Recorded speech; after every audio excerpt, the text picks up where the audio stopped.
en vérité Ousmane Sonko ñëpp nangul nañ dans la Casamance premier leader Casamance bu am envergure nationale ñëpp ko nangu am déet tout le monde a vu Pastef par rapport ak ni mu organigramme bi mu yor y a toutes les sensibilités soyons sérieux quand même te bu ñu jouer dans le populisme débordant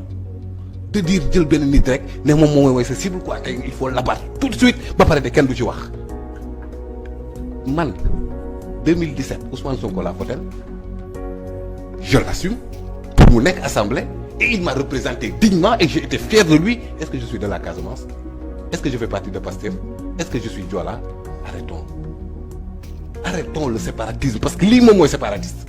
Ousmane Sonko yaa ngi koy dégg yaa ngi koy gis chaque jour mu def débat da nga ko mës a wax ne da nga ko mës a dégg mu ne la dañuy réclamer indépendance pour Casamance kan moo ko dégg. Pape Alioune day xeex pour démocratie am Sénégal Macky Sall dafa xeex ba jot réew mi Ousmane Sonko ne nañu xeex nga ne xeex boobu mooy taal leen réew mi lan moo tax xeexu Macky Sall ba jàppoo leen ko taalee réew mi arrêtons la haine bu ma dagg Bachir ngir yàlla bu ma dagg nañ bàyyi haine nañ bàyyi soxorante suñu biir nañu bàyyi di stigmatiser ba pare ne kenn du ŋaan mënul nekk loolu Ousmane Sonko dafa jàng ci réew mi